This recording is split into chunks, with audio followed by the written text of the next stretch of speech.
महाप्रसाद का नियम आज से ही प्रारंभ कर दीजिए। आप लोग जहां कहीं भी भोजन करेंगे, आपके रसोइया बनाएंगे, अच्छी बात है, पर किसी भी एक समय महाप्रसाद पाना है। महाप्रसादे गोविंदे, यहां का महाप्रसाद सामान्य नहीं है।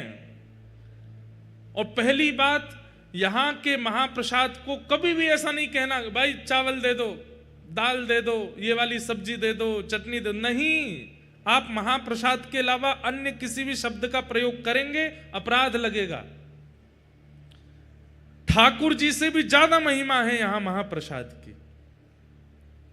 इसलिए महाप्रसाद का नियम आज से आप लोगों को धारण करना है। 7 दिन तक जो यहां रहेंगे, 24 घंटे में एक बार महाप्रसाद आपके मुखमंडल में जाना चाहिए। महाप्रसाद के कुछ नियम हैं। पहला नियम, धरती पर बैठ करके ही पाना है। जिन लोगों के पांव में ताकत ना हो वो कुर्सी पर बैठ सकते हैं, बाकी धरती पर ही बैठना है। आसन लगाना नहीं है, किसी भी प्रकार की चद्दर दरीचा कुछ नहीं बिछाना है नीचे। सामान्य पृथ्वी पर बैठिए और सामने पत्तल, केले के पत्ते में महाप्रसाद ग्रहण कीजिए। दूसरा नियम, महाप्रसाद के प्रत्येक ग्रास को लेते समय यही मानना है कि श्री महाप्रभु जगन्नाथ जी ही मेरे अंतस्थ में, जैसे कथा में कानों से प्रवेश करते हैं, दर्शन में नेत्रों से प्रवेश करते हैं, ऐसे ही महाप्रसाद के रूप में मुख से प्रवेश कर रहे हैं, भीतर जा रहे हैं महाप्रभु जी। प्रत्येक ग्रास को लेते समय यही भाव रखना है कि ये महाप्रभु जगन्नाथ जी हैं। एक तिनका भी छोड़ना नहीं। भले ही 2 घंटा लग जाए, घूम घूम करके आओ, थोड़ा पचा के फिर पालो, लेकिन वो छोड़ना नहीं है। एक तिनका भी अगर आप लोग उसका व्यर्थ करते हैं तो उसका अपराध बताया गया स्कंद पुराण में, कि फिर देवता आकर के उसको पाते हैं और फिर देवताओं को उच्छिष्ट पवाने। वैसे तो महाप्रसाद उच्छिष्ट नहीं होता है, महाप्रसाद कोई भी पा सकता है, लेकिन आपका उच्छिष्ट कहीं फेंक दिया गया और उसके बाद देवता आकर के जब उसको देखते हैं तो उनको जो क्रोध आता है, उस क्रोध का अपराध आपको लगेगा। तो या तो उतना ही लीजिए जितना पा सकते हैं, उससे अधिक यदि लिया है तो एक तिनका भी व्यर्थ ना जाए। यह महाप्रसाद का तीसरा नियम है। पूरी पत्तल जैसी रखी गई थी, आपके उठने समय वैसी ही मिले, बिल्कुल सब एक एक कण आपके मुख में चला जाए। उसका प्रभाव 7वें दिन देखिएगा। नित्य महाप्रसाद पाने का आपको अनुभव होगा कि यहां से लौटने के बाद आपकी भक्ति में, आपके प्रेम में, आपके व्यवहार में, आपके स्वभाव में पहले से ज्यादा दीर्घता आ गई होगी ठाकुर जी के प्रति। क्यों? क्योंकि आपके रक्त में, मांस में, रुधिर में, अस्थियों में, सब जगह महाप्रभु जगन्नाथ जी विराजमान हो गए हैं। इसलिए महाप्रसाद का चौथा नियम, आप पा रहे हैं और कोई व्यक्ति दूसरा पाने की इच्छा रखता है तो आप उसको तुरंत अपने पास बैठा सकते हैं। और कोई आपसे बिना पूछे भी बैठ जाए और आपकी पत्तल में पाने लग जाए तो आप उसको मना नहीं कर सकते। महाप्रसाद झूठा नहीं होता, महाप्रसाद पवित्र ही रहता है। हाँ, बस इतना ध्यान रखना चाहिए लोगों को कि महाप्रसाद पाते समय बन जाए तो ठीक, नहीं बने तो कोई दिक्कत नहीं है। कि महाप्रसाद को पाएं तो ये उंगलियां जो हैं ये ओष्ठ का स्पर्श ना करें, ये ऐसे ही ग्रास लें और यहाँ आकर के उसको, अब नहीं बनेगा, कई लोग तो उसको फिर गेरना करना नहीं, पता चली पूरे लत्ता ही बिगाड़ लिए अपने। जिनसे बन जाए तो इतनी दालमा डालिए कि जो वो लड्डू जैसी आकृति बने और उसको ऐसे ही पाइए। आपके ये हाथ स्पर्श ना करें मुख का, तो ये और अच्छा है। नहीं बने तो कोई दिक्कत नहीं, खूब प्रेम से खूब चकाचक पाओ जैसे पा सको। कोई और अगर पाना चाहे तो उसमें कोई दिक्कत नहीं है, वो पा सकता है।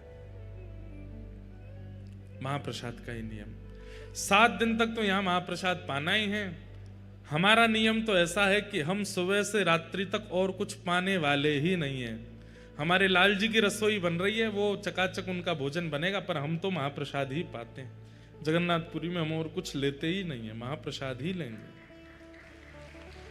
तो महाप्रसाद 7वां दिन जब यहां पूरा हो जाए तो यहां से जाते समय महाप्रसाद की पोटली आप सब लोग लेके जाइएगा। उसमें से रोज एक तिनका पाना है। एकादशी हो, द्वादशी हो, कुछ भी हो। और सुनिए, सूतक हो, पातक हो, कुछ भी हो, घर में महाप्रसाद रोज पाया जा सकता है। मंदिर में प्रवेश निषेध होता है कई विशेष दिनों में, लेकिन महाप्रसाद को ग्रहण करने की अनुमति हर स्थिति में है। नहाए हो, बिना नहाए हो, पवित्र हो, अपवित्र हो, सो रहे हो, सो के उठे हो, जब चाहो महाप्रसाद का एक तिनका रोज लेना। महाप्रसाद ये ऐसे महाप्रसाद नहीं बन जाता। जगन्नाथ जी की सबसे बड़ी रसोई है विश्व में। अब सही आंकड़े तो हमको नहीं पता होंगे, लेकिन लगभग 400 चूल्हे हैं। कितने चूल्हे? 400 चूल्हा हैं भीतर, और 700 बनाने वाले सब हमारे सेवक जन हैं। 700। रसोईया कितने हैं भैया? 10,000 आदमियों का भोजन भी ज्यादा से ज्यादा 100-150 लोग बना देते हैं, लेकिन केवल महाप्रभु जगन्नाथ जी, सुभद्रा जी, बलभद्र जी 3 हैं, और चौथे हमारे सुदर्शन जी। इनके लिए प्रसाद बनाते हैं। 700 सेवक जन लगते हैं, वो भी बड़े नियम से लगते हैं। और वे भी कोई पुरुष रूप में नहीं हैं तो वो पुरुष रूप में ही, लेकिन भीतर प्रवेश करते ही रसोई घर में वे सब ठाकुर जी की सहचरियां हैं, उसी भाव से ही निर्माण करते हैं। निर्माण होने के बाद में फिर उसका गोपाल मंत्र से उसका आवाहन होता है, आदि आदि बड़े नियम से महाप्रसाद सिद्ध होता है। उसके बाद जब वो रसोई घर से महाप्रभु जी के पास जाएगा, कोई सामने नहीं आना चाहिए, ऊपर से पक्षी भी नहीं जाएंगे, एक कुछ भी ऐसी घटना होती है, फिर भोग ठाकुर जी को नहीं पधराया जाता। महाप्रभु जगन्नाथ जी के सन्मुख पधराने के बाद भी वो महाप्रसाद नहीं बना है। महाप्रभु जी को पधराने के बाद फिर वो बगल में ही विराजमान श्री बिमला माता जी को पधराया जाता, उसके बाद वो महाप्रसाद होता है। बिमला माता कौन है? दर्शन कीजिएगा। जो शक्तिपीठ हैं भारत में, उनमें से एक शक्तिपीठ महाप्रभु जगन्नाथ जी के मंदिर में ही है, विमला देवी। महाप्रभु जी को प्रसाद अर्पित होने के बाद में विमला देवी जी के सन्मुख पधराया जाता है, और जब विमला देवी उसको पा लेती हैं तब वो महाप्रसाद कहलाता है। उसके बाद वो सब देवी देवताओं में सब में वितरण होता है, सब भक्तों में वितरण होता है। उसके बाद आनंद बाजार में आता है और वहां से हम आप सब लोगों को मिलता है। विमला देवी कौन है? पार्वती। आप कहेंगे महाराज जी नारायण और लक्ष्मी जी का तो मेल देखा है, आप कहेंगे कृष्ण किशोरी जी का मेल देखा है, पर ये जगन्नाथ जी का विमला देवी पार्वती जी कैसे विराज रही हैं? तो एक बहुत सुंदर कथा है स्कंद पुराण में। ठाकुर जी का महाप्रसाद सबको नहीं मिलता था जगन्नाथ जी के विराजमान होने से पहले।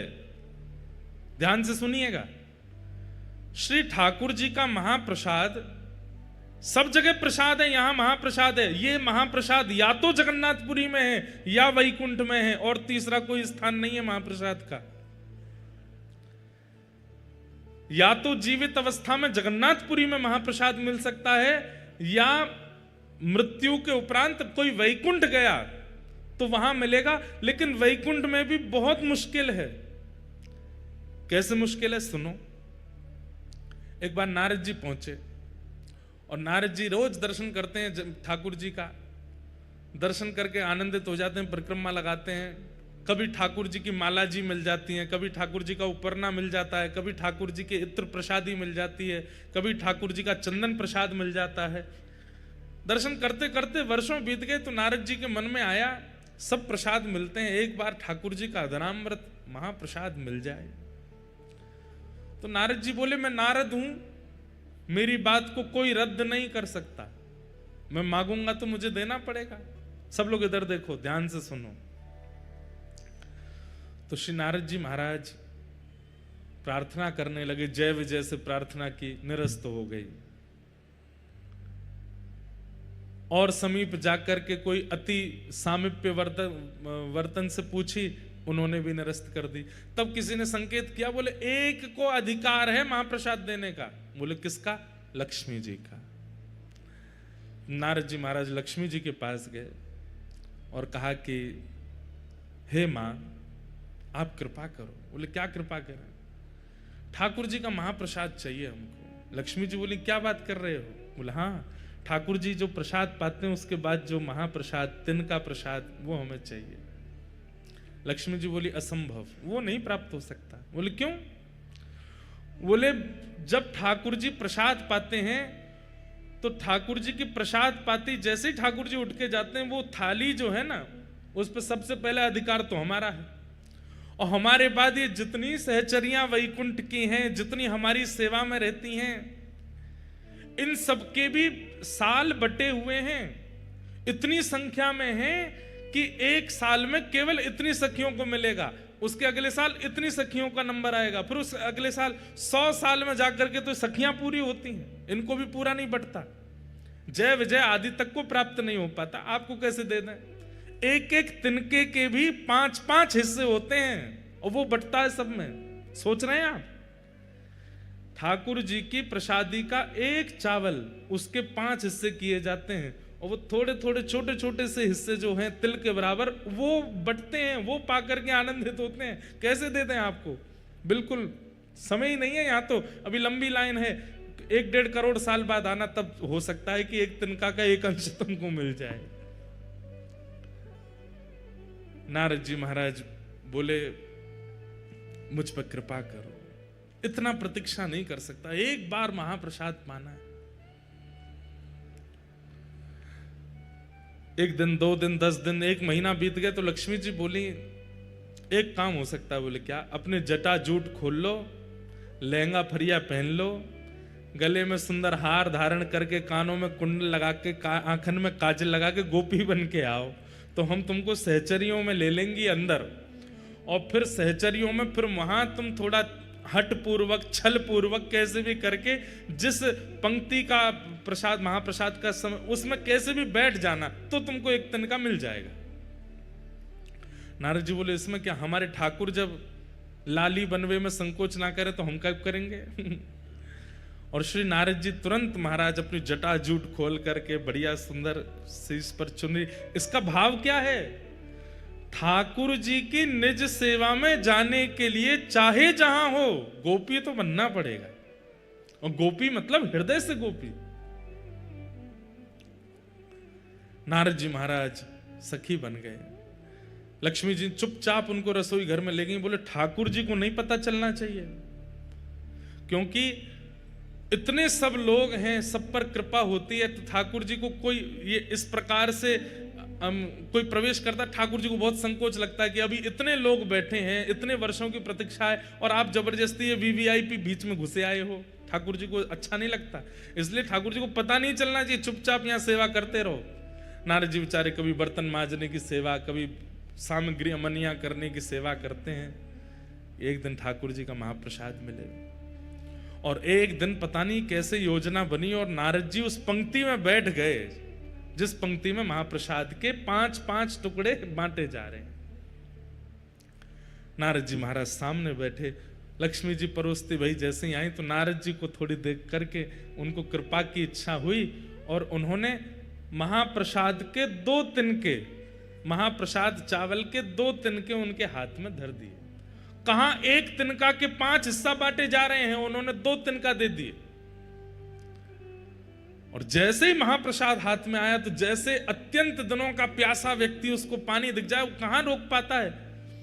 आपने तुरंत एक महाप्रसाद का तिनका अपने मुख में जैसे ही धारण किया, आहा, वो धारण करते ही आपको प्रेम लक्षण प्रकट होने लगे, नेत्रों से अविरल अश्रुधार गिरने लगी, रोम रोम पुलकित हो गया। भुजा उठाकर के श्री नारद जी महाराज नृत्य करने लगे, हा कृष्ण, हा माधव, हा केशव, हा गोविंद, हा मधुसूदन। प्रेम की अद्भुत अवस्था प्राप्त हो गई नारद जी को। इतने वर्षों में संकीर्तन करके भी जो ठाकुर जी की अवस्था नहीं मिली थी, वो अवस्था केवल महाप्रसाद प्राप्त करते ही नारद जी की प्रकट होने लगी। इतने में ठाकुर जी की दृष्टि गई, ये कौन सखी है, ये कौन नई नवेली सहचरी है, इतनी जोर से नृत्य कर रही है। लक्ष्मी जी बोले कोई नहीं मैं संभालती हूं। लक्ष्मी जी हाथ पकड़ करके लेके गई नारद जी को, और क्या कर रहे हो, फंसवाओगे सबको। नारद जी के तो नेत्र लाल पड़ गए।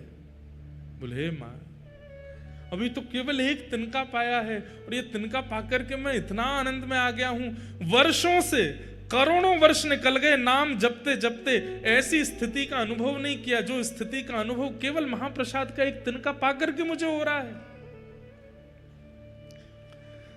लक्ष्मी जी बोली इसीलिए नहीं देते हैं, तुम देखो क्या हालत हो गई, अब जल्दी जाओ यहां से, ठाकुर जी को पता चल गई तो दिक्कत होगी। वैकुंठ से ही चले गए, नाच रहे हैं, कभी किसी लोक में जा रहे हैं, कभी किसी लोक में जा रहे हो। सब नारद जी की इस भाव दशा को देख करके आश्चर्यचकित हो रहे हैं कि ये कैसे हो गया। नृत्य करते करते करते करते श्री नारद जी महाराज पहुंचे कैलाश। कैलाश में विराजमान महादेव, बाकी सब तो नारद जी का नृत्य देख करके अनुमान लगा रहे हैं कि हुआ क्या है, लेकिन महादेव तो महादेव हैं, वो तो देखते ही पहचान गए। नारद जी नृत्य कर रहे हैं, भुजा उठा करके तुरंत महादेव गए और महादेव जाकर के हाथ जोड़ के बोले, हे मेरी गृहिणी के गुरुदेव, हमारी पार्वती जी पत्नी के गुरुदेव हो आप। हमें पता है कि कोई अद्भुत पूंजी मिली है ठाकुर जी की और उसी से ये भावावेश आपके चित्त में आ रहा है। अब प्रतीक्षा नहीं हो रही है, जल्दी हमें प्रदान कर दो। नारद जी बोले मेरे पास नहीं है। बोले मुझे सब दिख रहा है, हाथ में दबाए बैठे हो, एक तिनका पा लिया, एक अभी बचा, ये हमको दे दो। नारद जी बोले प्रभु बस इच्छा नहीं हो रही है, इसके प्रति तो स्वार्थ हो रहा है कि मैं कैसे दे दूं आपको। शंकर जी बोले अच्छा तो फिर आगे तुमको बहुत काम पड़ेंगे हमसे, फिर क्या करोगे। अरे भाई हम भी महादेव हैं, एक हम पे भी कृपा कर दो। अकेले नृत्य करने में क्या सुख मिलेगा, हमें दे दोगे तो हम भी नृत्य करेंगे, दोनों फिर साथ में नृत्य करेंगे, यमुना प्लेन पर नृत्य करेंगे, समुद्र तट पर नृत्य करेंगे, कैलाश की चोटियों पर नृत्य करेंगे, एक से दो भले। नारद जी बोले हाँ ये तो ठीक है, अकेले नृत्य करने से ज्यादा सुख तो एक संग में और हो जाए तो और सुख मिलेगा। तुरंत नारद जी ने वो महाप्रसाद का एक तिनका महादेव को दिया और जैसे ही महादेव ने पाया तो जो दशा अभी तक नारद जी की वो महादेव की भी हो गई। जटाजूट खोल करके महादेव भी भुजा उठा करके कभी नारद जी के गले में गलवैयां डाल करके नृत्य करें और नेत्रों से अश्रुपात हो रहा है, प्रेम लक्षणा भक्ति प्रकट हो गई दोनों के चित्त में। कभी यमुना तट पर, कभी गंगा तट पर, कभी नर्मदा तट पर, कभी समुद्र तट पर, कभी हिमालय की चोटियों पर, कभी किसी लोक में, कभी किसी लोक में, बस विचरण करके भावावेश में नृत्य कर रहे हैं। पार्वती जी बोली महादेव को हुआ क्या है, भावावेश में रुदन करते रहते हैं, नृत्य करते रहते हैं, इतने आनंद में छके पगे हमने पहले कभी नहीं देखे। महादेव आनंद में तो हमेशा रहते हैं, लेकिन महादेव का आनंद कैसा है प्रकट नहीं करते हैं, अंदर ही अंदर इंट्रोवर्ट है महादेव, नेत्र बंद करके बैठे रहेंगे। लेकिन अब महादेव की स्थिति ऐसी है कि जो आनंद हृदय का है वो प्रकट हो रहा है। अरे कहां तक कहें, नारद जी और महादेव का जो दर्शन करता है वो भी नृत्य करने लगता है, उसके चित्त में भी वही भाव प्रकट हो जाता है। परंतु पार्वती जी समझ गई कि कुछ तो इन्हें ऐसा मिला है जिसके कारण ये ऐसे हो रहे हैं। महादेव से पूछा, महादेव ने तो उत्तर नहीं दिया, तो सीधे नारद जी के चरण पकड़े, गुरुदेव आपने क्या दिया है इनको, कुछ तो आपने खिलाया है, कुछ तो आपने ऐसा बताया है, या कुछ तो आपने दिखाया है जिससे ये ऐसे हो गए, मुझे भी दिखाओ, मुझे भी बताओ, या मुझे भी खिलाओ। आनंद में छके छके नारद जी के मुख से निकल गया, बोले अरे देवी क्या बताए, बहुत तप करना पड़ता है, तब जाकर के ठाकुर जी का अधरामृत 2 तिनका महाप्रसाद का मिलता है, उसको एक नारद जी पाते हैं, दूसरे आपके पतिदेव पाते हैं, तो ये भाव दशा होती है। बोले 2 ही तिनका थे, बोले हाँ। एक आपने पा लिया, बोले जी, और एक, बोले एक इनने पा लिया। तो इन्होंने हमको क्यों नहीं दिया, एक के 2 तिनका भी तो हो सकते थे, और हमने तो सुना वैकुंठ में एक के 5 तिनका होते हैं तब बांटा जाता है। नारद जी बोले अब तो माहौल गर्म हो रहा है, तो धीमे से बोल गए, हमने तो कही थी इनसे एक के 2 कर दो, हम तो इनको बोल के गए थे, और हमने एक के 2 नहीं, हमने एक के 4 कही थी, कार्तिकेय गणेश जी को भी खिला देना, लेकिन इनके मन में स्वार्थ आ गया, अकेले ही पा गए पूरा। और ऐसा कह के नारद जी तो वहां से चलते बने, नाच रहे हैं, महादेव भुजा उठा के, पार्वती जी सामने क्रोध में खड़ी हैं। आपको गुरुदेव कह के गए थे कि 2 तिनका कर लो, फिर भी नहीं दिया मुझको, इतना स्वार्थ आपके चित्त में आ गया है। अरे वैसे सब मिल बांट करके रहते हैं, लेकिन ठाकुर जी का अधरामृत मिला, अकेले पा गए, एक बार भी नहीं सोचा कि थोड़ा इनको भी दे दें। आपके गुरुदेव ने कब कहा कि 2 दिन का? मेरे गुरुदेव पे लांछन नहीं लगाओगे, वो कह के गए थे आपसे, बता के गए मुझको। कहां है तुम्हारे गुरुदेव? पता चली वो तो गए। अब तो यहां पार्वती जी नाराज हो गई, ना पा रही हैं, ना सो रही हैं, ना कुछ कर रही हैं।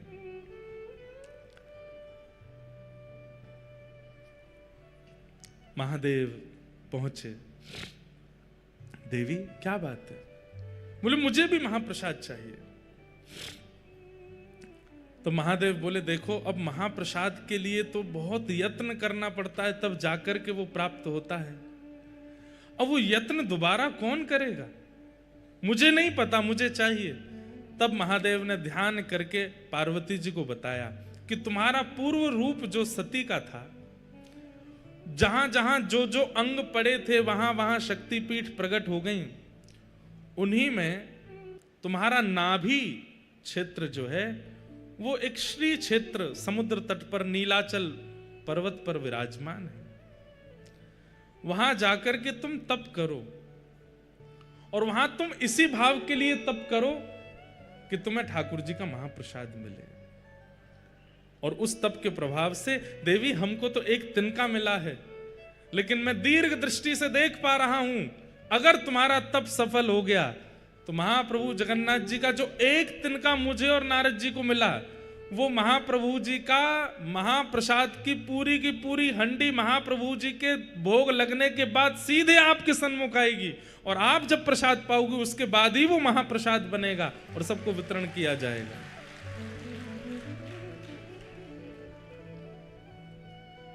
वही पार्वती जी विमला देवी के रूप में आई, आकर के यहां बैठ करके तप किया। किसके लिए तप किया? आपका महाप्रसाद चाहिए।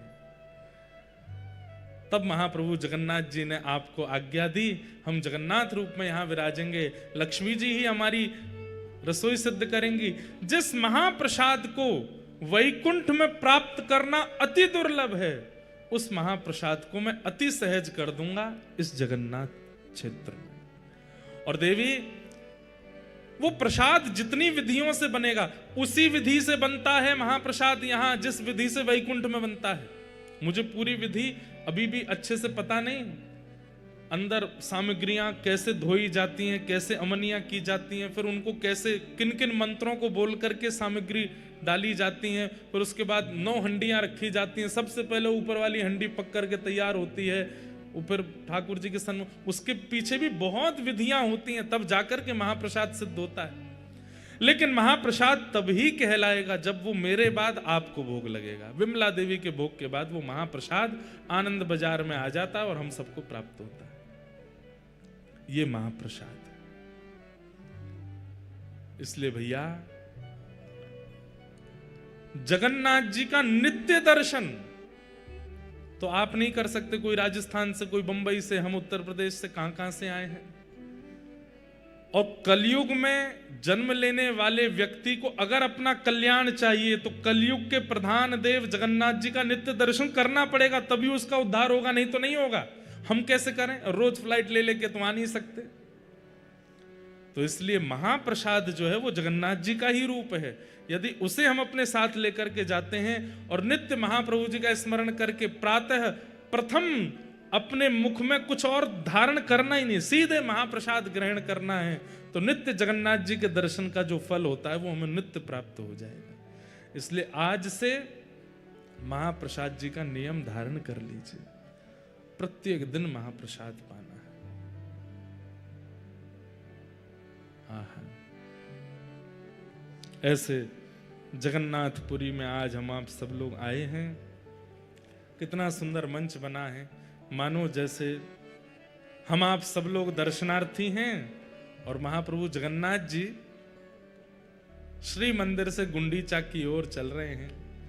यहाँ की रथ यात्रा तो 2 दिन 3 दिन में पूरी हो जाती है, परंतु ये रथ यात्रा कथा रूपी तो 7 दिन तक चलने वाली है। खूब आनंद हम लोगों को होगा, खूब सुख मिलेगा। श्री कबीर दास जी एक पद गाते हैं जगन्नाथपुरी का दर्शन करके।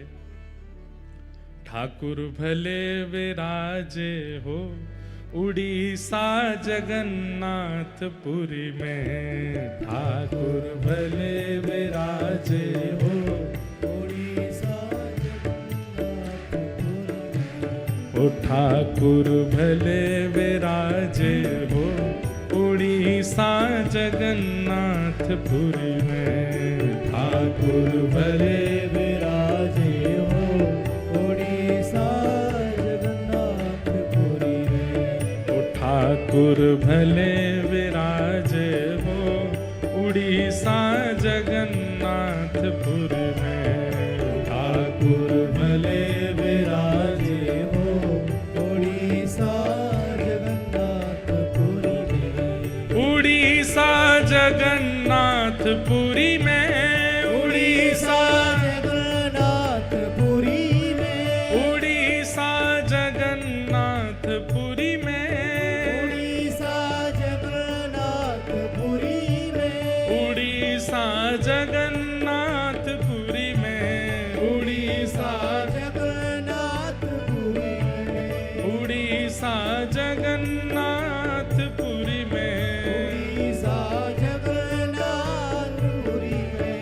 ठाकुर भले विराजे हो उड़ीसा जगन्नाथपुरी में, ठाकुर भले विराजे हो उड़ीसा जगन्नाथपुरी में, ओ ठाकुर भले विराजे हो उड़ीसा जगन्नाथपुरी में, ओ ठाकुर भले विराजे हो उड़ीसा।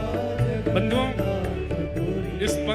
इस पद में श्री कबीर दास जी व्याज स्तुति कर रहे हैं। व्याज स्तुति मतलब बीच बीच में व्यंग और मार रहे हैं जगन्नाथ जी को। वाह, द्वारिका में तो बड़े ठाट हैं, मथुरा में तो बड़े ठाट हैं, काशी में तो बड़े ठाट हैं, यहाँ कैसे विराज रहे हो। इसलिए बीच बीच में कई शब्द ऐसे हैं उनमें थोड़ी व्यंगात्मक मतलब थोड़ी हंसी कर रहे हैं जगन्नाथ जी की। भाव से गाओ। कब से छोड़ी मथुरा नगरी, कब से छोड़ी काशी, कब से छोड़ी मथुरा नगरी, कब से छोड़ी काशी, हाँ कब से छोड़ी मथुरा नगरी, कब से छोड़ी काशी, कब से छोड़ी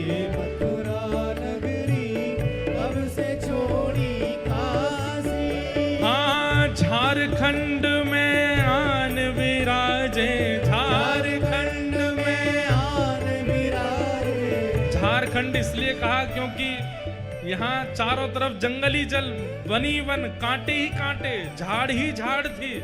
झारखंड में आन विराजे, झारखंड में आन विराजे, ओ यहाँ वृंदावन के वासी, ठाकुर भले विराजे हो उड़ीसा जगन्नाथपुरी में, ठाकुर भले विराजे हो उड़ीसा जगन्नाथपुरी में, झारखंड में आन विराजे, झारखंड में आन विराजे, यहाँ वृंदावन के वासी, ओ ठाकुर, ओ ठाकुर, ठाकुर भले विराजे हो उड़ीसा जगन्नाथपुरी में, ठाकुर भले विराजे हो उड़ीसा जगन्नाथपुरी। देखो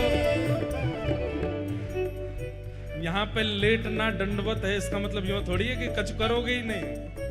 अरे इतनी संख्या में बैठे, भुजा उठा के, करताल बजा के, ऊंचे स्वर में गाओ, हे ठाकुर, हाँ ठाकुर, हे ठाकुर भले विराजे हो उड़ीसा जगन्नाथपुरी में, ठाकुर भले विराजे हो उड़ीसा जगन्नाथ। श्री जगन्नाथ महाप्रभु की।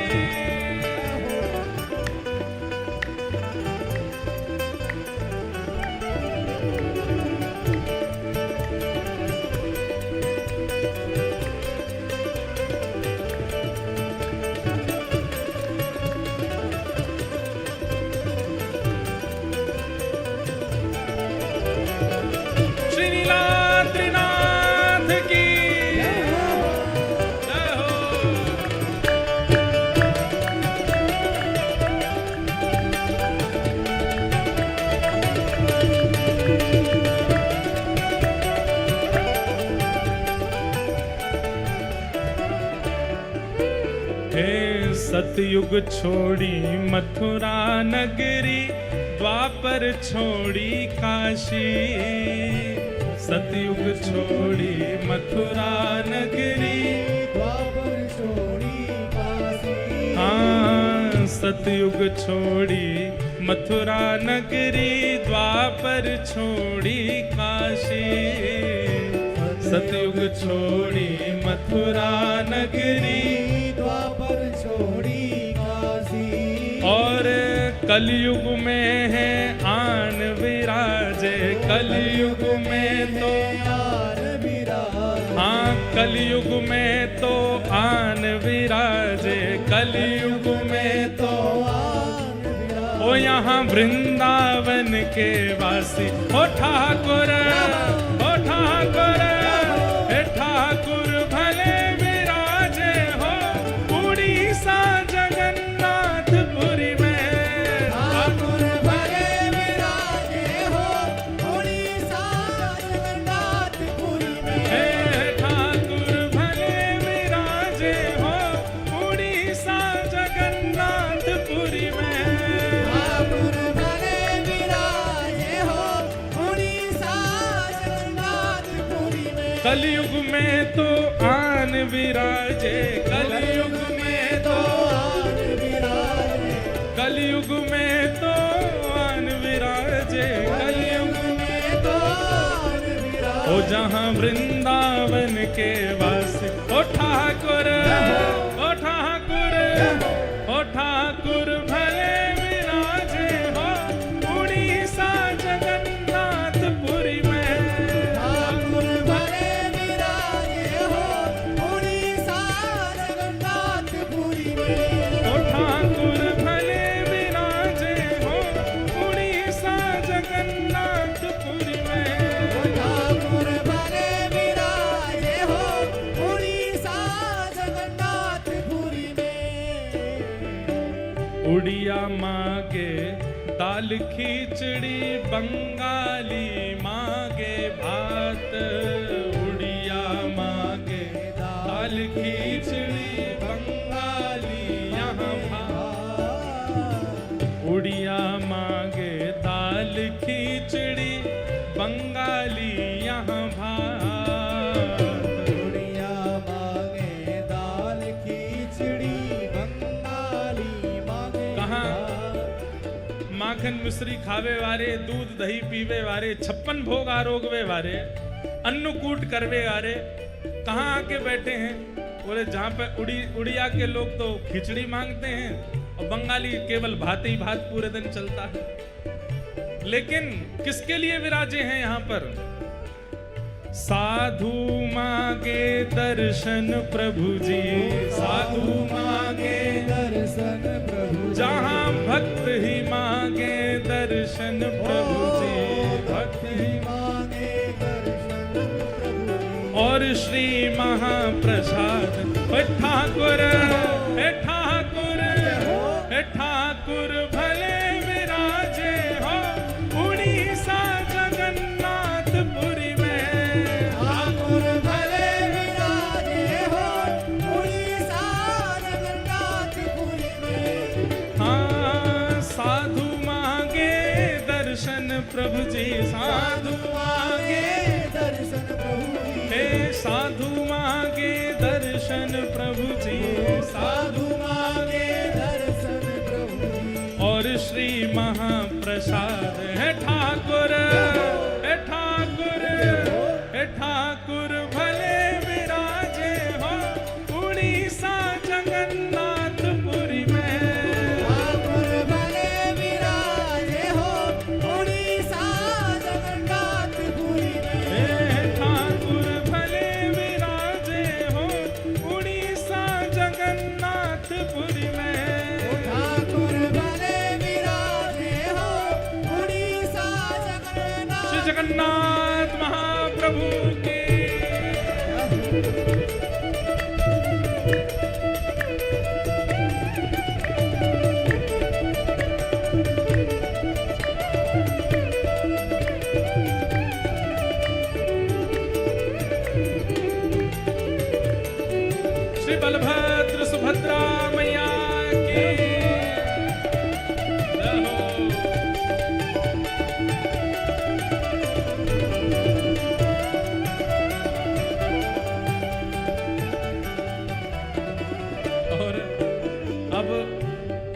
हंसी में क्या बोल रहे हैं कबीरदास जी?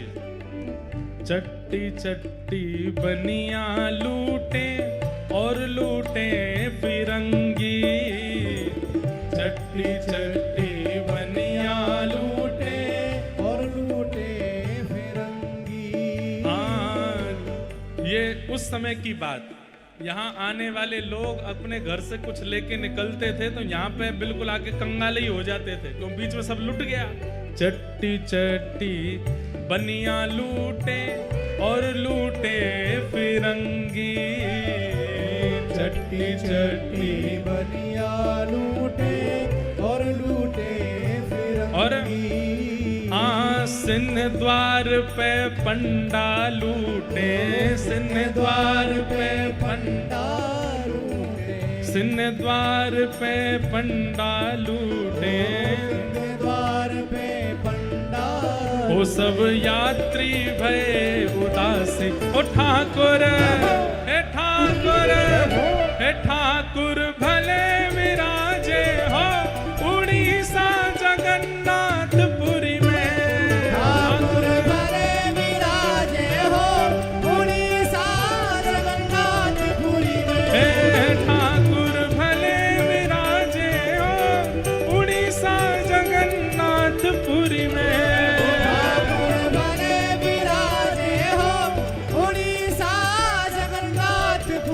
सिंह द्वार पे पंडा लूटे, सिंह द्वार पे पंडा लूटे, सब यात्री भय उदासी। हे ठाकुर हे ठाकुर हे ठाकुर भले विराजे हो उड़ीसा जगन्नाथपुरी में। ठाकुर भले विराजे हो उड़ीसा जगन्नाथपुरी में।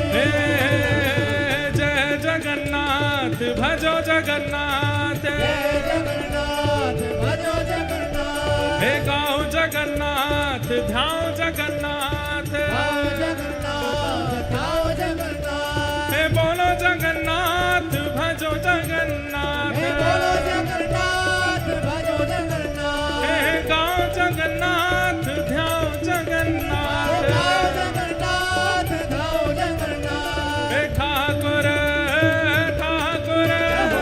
ठाकुर भले विराजे हो उड़ीसा जगन्नाथपुरी में। ठाकुर भले विराजे हो उड़ीसा जगन्नाथपुरी में। नील चक्र पे ध्वजा विराजे मस्तक सोहे हीरा, नील चक्र पे ध्वजा विराजे मस्तक सोहे। सब लोग गाओ। नील चक्र पे ध्वजा विराजे मस्तक सोहे हीरा, नील चक्र पे ध्वजा विराजे मस्तक सोहे हीरा। हे बीच में बहन सुभद्रा राजे, बीच में बहन सुभद्रा, बीच में बहन सुभद्रा राजे, और आजू बाजू दो वीरा। ओ ठाकुर हे ठाकुर हे ठाकुर भले विराजे हो उड़ीसा जगन्नाथपुरी में। ठाकुर भले विराजे हो उड़ीसा जगन्नाथपुरी में। बीच में बहन सुभद्रा राजे, बीच में बहन सुभद्रा, हाँ बीच में बहन सुभद्रा राजे, बीच में बहन सुभद्रा, और आजू बाजू दो वीरा। हे ठाकुर हे ठाकुर हे ठाकुर भले विराजे हो उड़ीसा जगन्नाथपुरी में। ठाकुर भले विराजे हो उड़ीसा जगन्नाथपुरी में। ठाकुर भले विराजे हो उड़ीसा जगन्नाथपुरी में। ठाकुर भले विराजे हो भुजा उठा के जगन्नाथ। जय जगन्नाथ जय बलदेव, जगन्नाथ जय लीलाचल धाम, जय सुभद्रा जय लीलाचल धाम, जय जगन्नाथ जय बलदेव, जय जगन्नाथ जय बलदेव, जय सुभद्रा जय लीलाचल धाम, जय सुभद्रा जय लीलाचल धाम, जय जगन्नाथ जय बलदेव, जय जगन्नाथ जय बलदेव, जय जगन्नाथ जय बलदेव, जय जगन्नाथ जय बलदेव, जय सुभद्रा जय लीलाचल धाम, जय सुभद्रा जय लीलाचल धाम, जय जगन्नाथ जय बलदेव, जय जगन्नाथ जय बलदेव, जय सुभद्रा जय लीलाचल धाम, जय सुभद्रा जय लीलाचल श्री जगन्नाथ महाप्रभु की, बलभद्र सुभद्रा मैया की जय। जय श्री राम, जय जय श्री राम, जय जय श्री राम।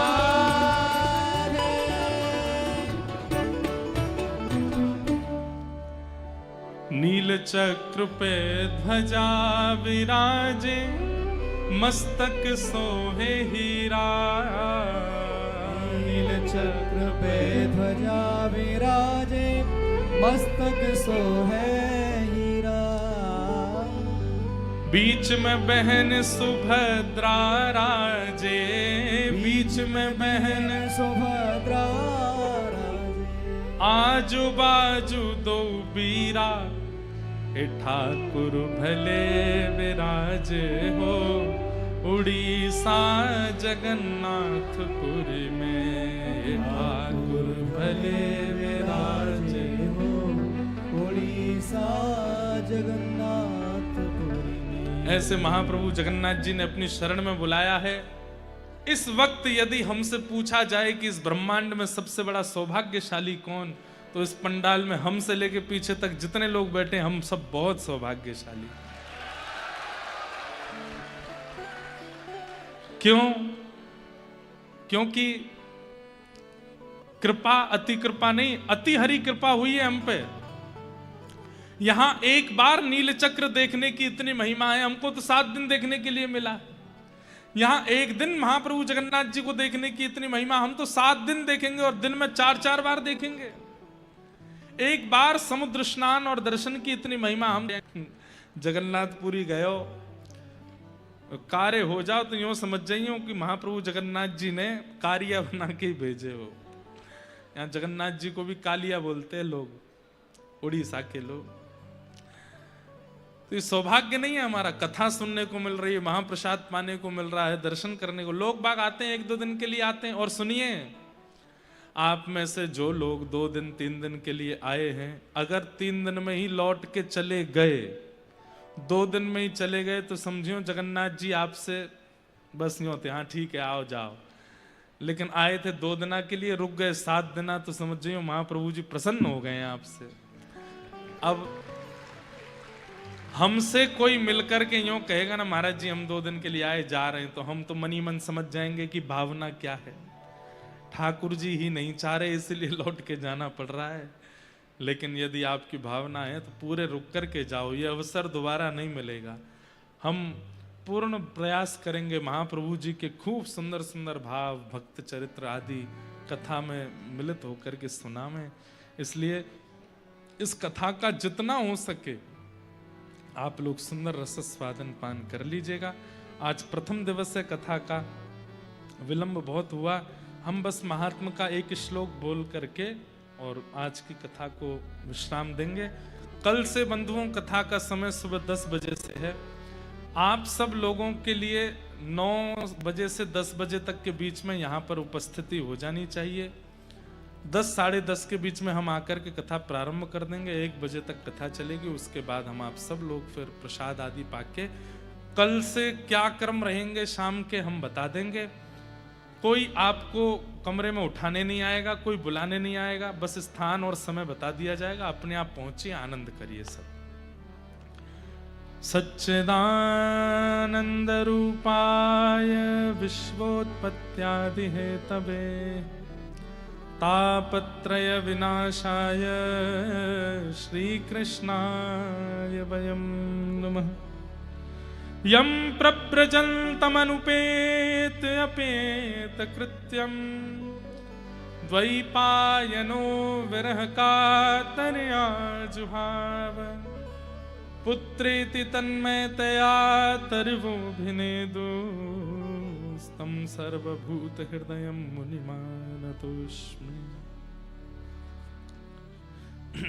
सच्चिदानंद रूपाय, भगवान कैसे हैं? सत्य, चैतन्य और आनंद। यहां पर 3 रूप में विराजमान है। बंधुओं, आपको पता है जगन्नाथपुरी के लोग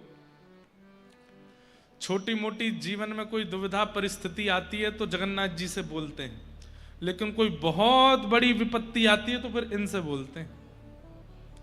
ये बड़ देव हैं, जगन्नाथ जी से भी बड़े हैं ये, क्योंकि ये सत्य स्वरूप हैं।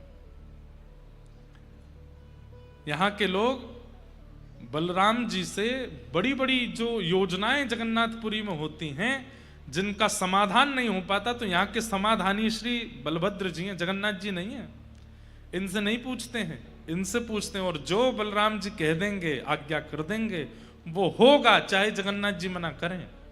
क्योंकि करते सबसे पहले श्री बलराम जी का दर्शन करना चाहिए, वो सत्य स्वरूप हैं। उसके बाद श्री सुभद्रा जी का दर्शन करना चाहिए, वो चैतन्य स्वरूप हैं। और फिर इन दोनों के दर्शन के बाद महाप्रभु जगन्नाथ जी का दर्शन करना चाहिए, वो आनंद स्वरूप है। अगर कोई व्यक्ति मंदिर में प्रवेश करता है और श्री बलभद्र जी के दर्शन में ज्यादा रुचि नहीं दिखाता, सुभद्रा जी के दर्शन में रुचि नहीं दिखाता, तो वो जब वो जगन्नाथ जी का दर्शन करता है तो जगन्नाथ जी उसको दर्शन देने में रुचि नहीं करते। इसलिए जगन्नाथ जी को रिझाना है तो पहले बलभद्र जी और सुभद्रा जी के भावपूर्ण दर्शन करो। बलराम जी कौन है? आचार्य चरण है। कौन है? बोलो, आचार्य चरण। इसीलिए श्री बलराम जी महाराज कलिकाल में श्री रामानुजाचार्य जी के रूप में प्रकट हुए। यही शेषावतार लक्ष्मण बन के आए, वही शेषावतार बलभद्र बन करके आए, और वही शेषावतार कलिकाल में आचार्य रामानुज बन करके आए। वो आचार्य हैं, जीवाचार्य हैं। मुझे और आपको भगवत सन्निधि प्रदान करने का दायित्व ही आचार्य के पास है।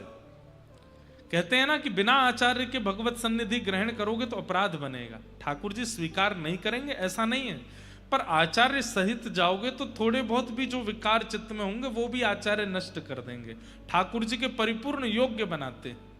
इसलिए सर्वप्रथम दर्शन श्री बलराम जी का। क्यों? क्योंकि वो सत्य हैं। दूसरा दर्शन श्री सुभद्रा जी का। मैं एक बात कहता हूं कि जब आप दर्शन करने जाओगे तो बलराम जी का दर्शन हो जाएगा, भले ही ना हो, जगन्नाथ जी का दर्शन भी आधा होगा, लेकिन सुभद्रा जी परिपूर्ण दिखती हैं।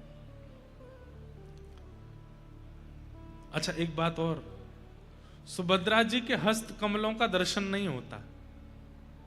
जैसे हाथ बलराम जी के, जैसे हाथ श्री जगन्नाथ जी के, सुभद्रा जी के हस्त कमल के दर्शन नहीं होते। क्यों? ये दोनों वो जीवाचार्य हैं और ये जीव कृपा करने वाले ठाकुर जी हैं। तो मानो सुभद्रा जी ने दोनों के हाथ ऐसे पकड़ करके आगे कर रखे हैं, अपने हाथ छुपा रखे हैं, छुपा नहीं रखे, दोनों भैयाओं के हाथ पकड़ रखे हैं। बलभद्र जी कह रहे हैं जो योग्य नहीं है, जो श्रेष्ठ नहीं है, जो नियम से नहीं रहेगा, जो पवित्रता का ध्यान नहीं रखेगा, मैं उस पर कृपा नहीं करूंगा। तो श्री सुभद्रा जी कहते हैं अरे भैया ऐसे नहीं, ये कलिकाल है, यहाँ तो आपको सब पर कृपा करनी पड़ेगी। तो एक हाथ श्री बलभद्र जी का सुभद्रा जी ने पकड़ा। ये नाटक शुरू करने लगे। ठाकुर जी बोले मैं भी सबन पर कृपा नहीं करूंगो, जो ऐसो नहीं होगो, जो नियम से नहीं रहते होगो, जो मेरो नाम जप नहीं करते होगो, जो मेरे वैष्णवन की सेवा पूजा नहीं करोगो, मैं वहां पे कृपा नहीं करूंगो। तो दोनों कृपा से जब पीछे हटने लगे तो सुभद्रा जी ने दोनों भैयाओं को पकड़ के दोनों के हाथ आगे किए। बोले नहीं, ये कलिकाल है और इस कलिकाल में आपको जीव के दोष भूल करके उन पर कृपा करनी पड़ेगी। तो सुभद्रा जी के हस्तकमल नहीं है ऐसा नहीं है, दोनों भाइयों के हाथ लेकर के सुभद्रा जी ने आगे किए हैं। ये हस्तकमल वो हस्तकमल दोनों आगे किए हैं कि आपको कृपा करनी पड़ेगी, आपको जीव को उद्धार करना पड़ेगा। इसलिए दोनों भुजाएं आगे करवाई भैया की, इसलिए सुभद्रा जी के हस्तकमल दर्शन नहीं होते। तो ये कौन है? ये चैतन्यता प्रदान करती हैं। हम आप सबकी बुद्धि जो जड़ हो गई है, मन जो जड़ हो गया है, व्यवहार जो हमारा जड़त्व को प्राप्त हो गया है, उस जड़त्व को चैतन्य प्रदान करती हैं श्री सुभद्रा जी। सत्यता प्रदान करते हैं श्री बलराम जी, चैतन्यता प्रदान करती हैं श्री सुभद्रा जी।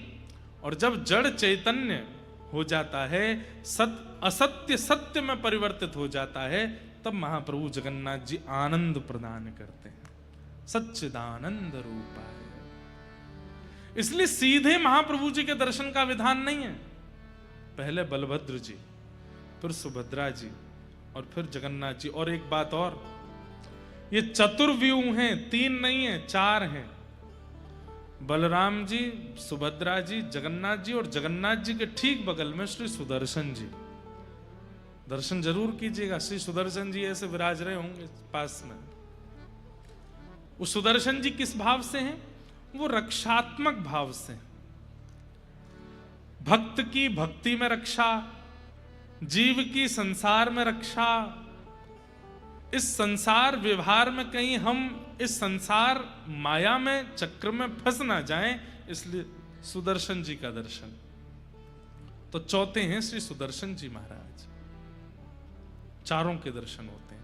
यही हैं सच्चिदानंद रूपाय, यही सत्य चैतन्य और आनंद हैं। और यही तीनों क्या करते हैं? बोले विश्वोत्पत्त्यादि हेतवे। विश्व की उत्पत्ति करना, पालन करना, संहार करना। अब देखो, अभी ऐसे चले थे, अब ऐसे चलेंगे। कैसे? विश्व की उत्पत्ति ठाकुर जी करते हैं, विश्व का पालन सुभद्रा जी करती हैं। कैसे? सुभद्रा जी मां है ना, मां ही तो विश्व का पालन करती है। यदि मां ना हो तो विश्व का पालन कौन करे?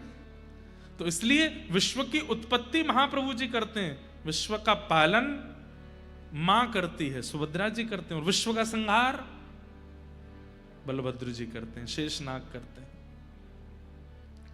विश्वोत्पत्त्यादि हेतवे और तापत्रय विनाशाय। और ये तो थे एक एक तीनों के गुण, पर ये तीसरे गुण तो तीनों के अंदर समान है। क्या? सामने आने वाले हर दर्शनार्थी के 3 प्रकार के तापों का नाश करते हैं, आदिदैविक, आदि भौतिक, आध्यात्मिक।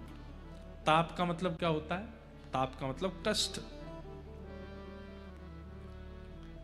कष्ट निवृत्ति होती है। और एक बात, मैं हर कथा में एक बात कहता हूं कि ठाकुर जी कष्ट दूर नहीं करते, कष्ट से जूझना सिखाते हैं। छोटा बालक धीरे धीरे चलना सीखा है, धीमे धीमे चरण रखता है। अब उसके पैर इतने बड़े नहीं है कि वो सीढ़ी चढ़ सके, उसके पैर इतने बड़े नहीं है कि वो कुछ दहली लांग सके। तो पिता ने क्या सोचा? मैं घर में सीढ़ियां बनवाऊंगा ही नहीं, मैं घर में दहली ही नहीं रखूंगा, तो मेरे बालक को कभी पीड़ा नहीं होगी। ऐसा नहीं हो सकता। दहली तो रहेंगी, सीढ़ियां तो रहेंगी, बालक को अभ्यास करना पड़ेगा उन पर चढ़ने का और उनको लांघने का। ठीक वैसे ही बंधुओं, हम आप सब लोग बालक हैं, और ये संसार में आने वाले जितने भी आपत्ति विपत्ति हैं, ये सब दहलियां हैं, सीढ़ियां हैं।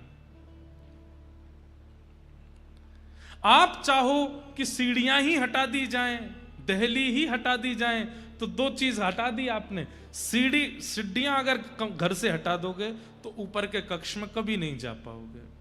ऊपर का कक्ष मतलब नीचे का कक्ष जो है वो असुरक्षित होता है एक प्रकार से। जिन लोगों के घर नदी के किनारे हैं, बाढ़ आएगी सबसे पहले पानी कहाँ आएगा? नीचे वाले कक्ष में आएगा। घर में चोर प्रवेश करेंगे, सबसे पहले कहाँ जाएंगे? नीचे वाले कक्ष में आएंगे। घर में सांप बिच्छू आदि अगर कोई प्रवेश कर गया, सबसे पहले नीचे वाले। तो नीचे वाला कक्ष जो है वो असुरक्षित है, ऊपर वाला कक्ष जो है वो नीचे से थोड़ा सुरक्षित है। अगर सीढ़ी ही हटा दोगे तो फिर ऊपर कैसे जाओगे?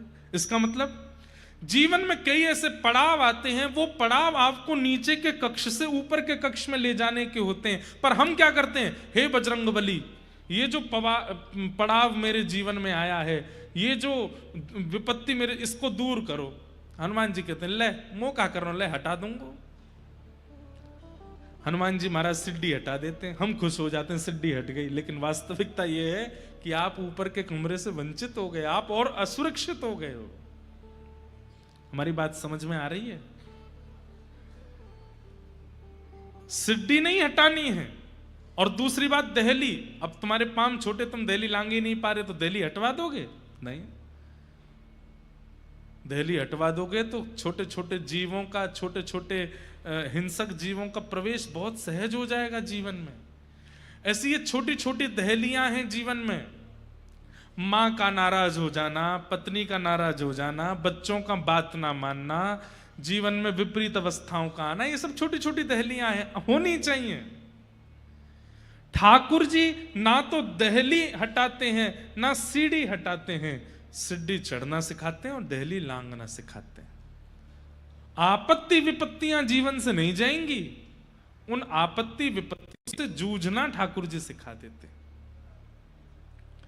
मीराबाई के जीवन में जितने संकट हैं उतने संकट एक सामान्य व्यक्ति सह नहीं पाएगा, लेकिन मीराबाई को सहना सिखा दिया।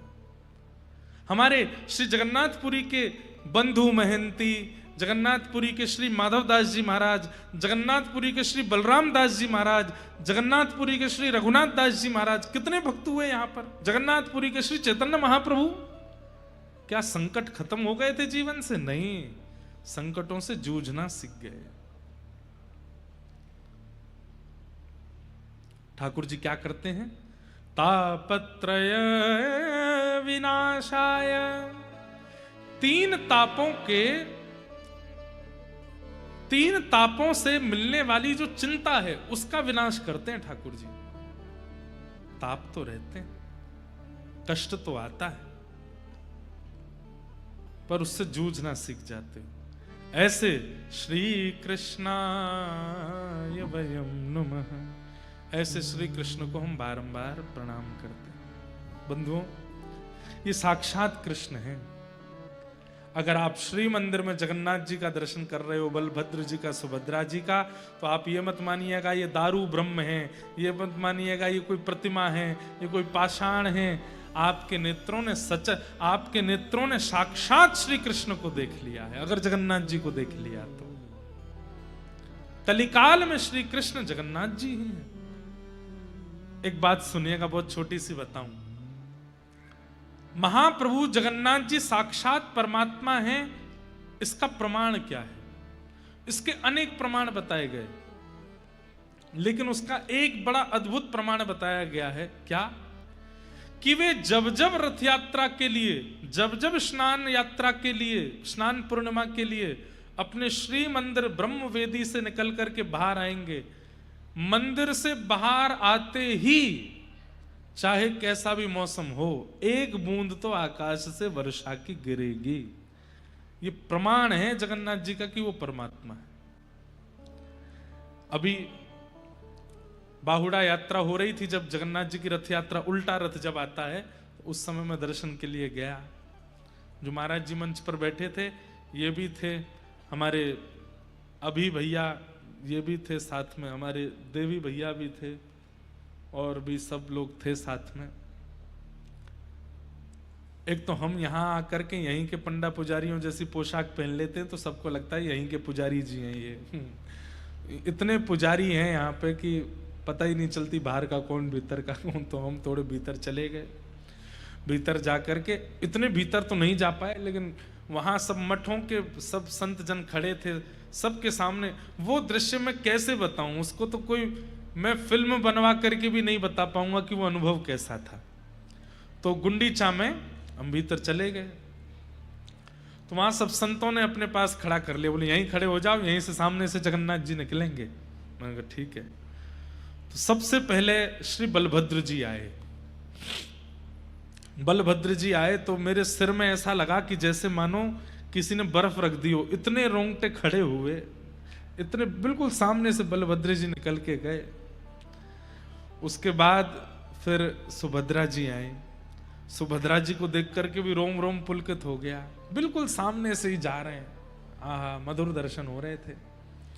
प्रतीक्षा हो रही थी कि जगन्नाथ जी आएंगे बस। फिर उसके बाद सुदर्शन जी आए, सुदर्शन जी गए। सुदर्शन जी जाते हैं, फिर तीनों रथों का परिक्रमा करके फिर विराजते हैं, पूरा सुरक्षा करके। सबसे पहले शायद सुदर्शन जी जाते हैं, तीनों रथों की परिक्रमा करके बैठते हैं ताकि रक्षा हो जाए, सब चारों तरफ घूम जाते हैं। अब तीसरे आने वाले हैं श्री जगन्नाथ जी। आहा, आंखों की पलकें भी यूं गिरती हैं तो यूं मन करे कि यहाँ कोई टेप वेप लगा लें, ये गिरे नहीं। वो जैसे ही बाहर निकले तो वो दर्शन हो। मतलब ये कैमरा भी दूर है, ये जो पत्तियां हैं इतनी दूर ही खड़े हैं द्वार से, और ऐसे जगन्नाथ जी निकलने वाले।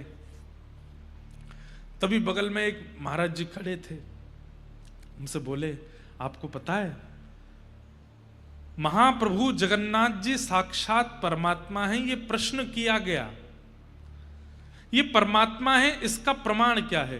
तो उसके कई प्रमाण बताए गए, उनमें से एक प्रमाण क्या है? ये जब भी श्री मंदिर से बाहर निकलेंगे और सूर्य की प्रथम किरण में आएंगे तो चाहे एक बूंद गिरे आकाश से गिरेगी। ये इस बात का प्रमाण है कि ये परमात्मा। मैंने कहा महाराज जी वो घंटे बज रहे थे जोर जोर से, बस अब तो हल्ला शुरू हो गया, महाप्रभु जी आने वाले हैं। आकाश में मैं देखूं दूर दूर तक कोई बादल नहीं। मुझे तो घबराहट सी आने लगी। मैंने कि लाला ने लाज बचाइयो अपनी, बादल तो दूर दूर तक दिखना रहे, बरसे को कहां थे। हमारे होली में एक रसिया गाया जाता है, ब्रज की तो है लाज मुकुटवारे, ब्रज की तो है। सब नंदगाम के सखा लाला को बरसानो भेज रहे हैं होरी खेलवे के काजे, तो ठाकुर जी का मुकुट पूजन करते हैं, और मुकुट पूजन करके कहें लाला नाक बचाए के आइयो हमारी, पतो चरी कहीं बरसानी की सबरी गोपीन ते मार खाया आयो, ने हमारो मुकुट ने ध्वजा ऊपर करके आइयो। तो सब ठाकुर जी का तिलक करते हैं, कोई ठाकुर जी के यहाँ पे राखी बांधे, कोई ठाकुर जी को कुछ पहनावे आदि।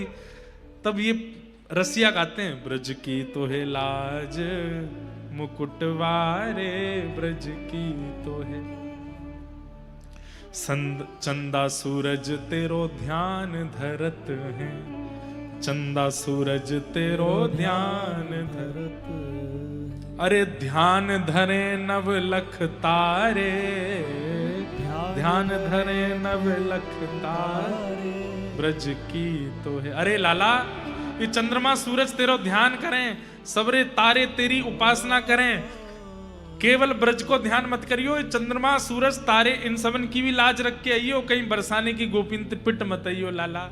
ऐसा कहते हैं। तो उस दिन मैं भी यही रसिया गा रहा था।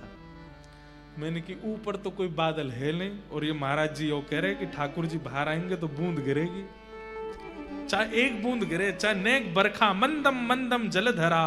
ठाकुर जी के प्राकट्य में लिखा है श्रीमद् भागवत में, जैसे ही देव की मैया के गर्भ से ठाकुर जी प्रकट भये, मंदम मंदम मंदम जलधारा गिरने लगी आकाश से।